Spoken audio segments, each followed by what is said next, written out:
The strange and distorted cover artwork provides great clues to what we will be able to find here throughout these little more than 30 minutes. 30 minutes that seem to extend well beyond what it seems.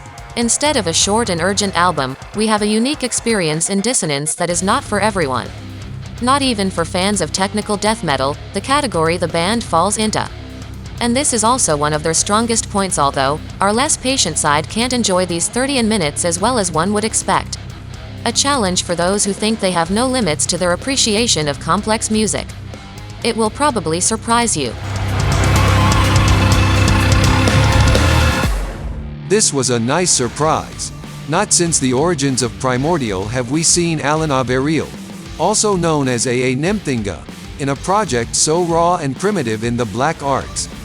This without being exactly predictable in the art of black metal. 5 songs, with above average length and a black atmosphere that the cover is able to illustrate perfectly. Not flashy in its form or particularly seductive, it is these intense and claustrophobic atmospheres that manage to weave their web to capture us, especially the song that closes the album, the epic Death's Head Mantra. A project we'll want to see and hear more of in the future.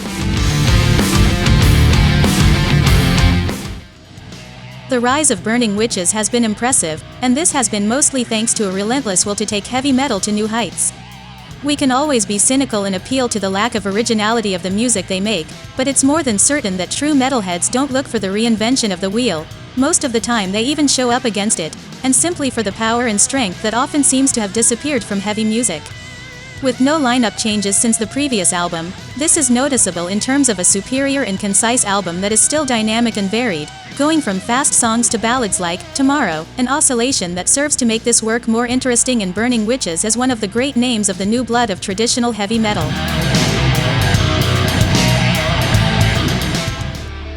Several questions arise here. First, what do you get when you put members of Swedish bands like Burst, Obstruction, Blessings, Gust and Rentacular together?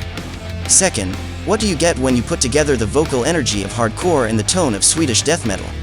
The answer to both questions is Industrial Puke, who on this debut, born into the twisting rope, manages to captivate us in a short time, just over 20 minutes, although in fact long before that we are already hooked.